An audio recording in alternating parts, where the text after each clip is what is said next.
Welcome back to Blogging Good Food, your go-to channel for all things delicious and kitchen related. I am Hannah, your food enthusiast, and today I have an amazing topic to share with you: how to freeze potatoes. If you have ever found yourself with an abundance of potatoes and wondered how to preserve them for later use, you have come to the right place. Stick around as I show you not just one, but two methods for freezing potatoes that will keep them fresh and ready whenever you need them. Let's get started. Method 1. Blanching and freezing. Our first method involves blanching the potatoes before freezing them. Blanching is a process of briefly boiling the potatoes and then plunging them into ice water to halt the cooking process. This method is ideal for potatoes that you plan to use in cooked dishes like casseroles, stuffs, or mashed potatoes. Step 1. Prepare the potatoes. Start by selecting farm and fresh potatoes. Scrub them thoroughly to remove any dirt or debris.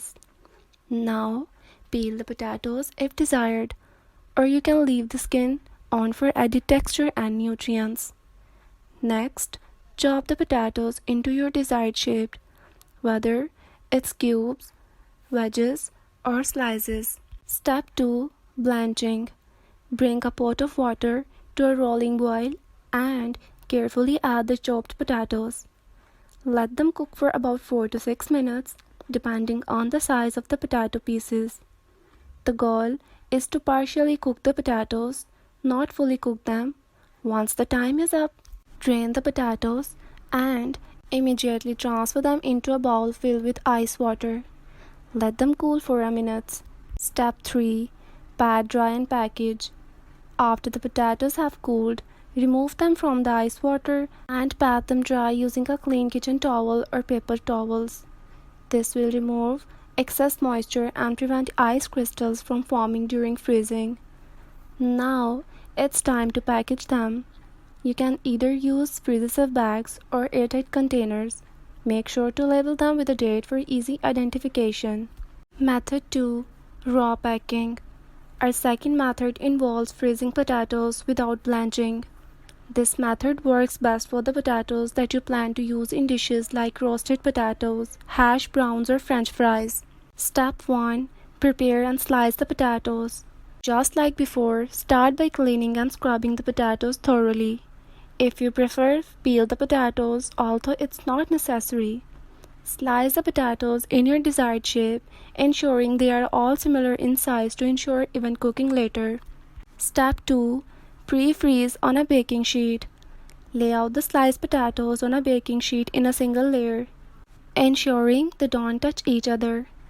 Place the baking sheet in the freezer and allow the potatoes to pre-freeze for about 1 to 2 hours. This step is crucial to prevent the potatoes from sticking together during the final freezing process. Step 3. Package and freeze.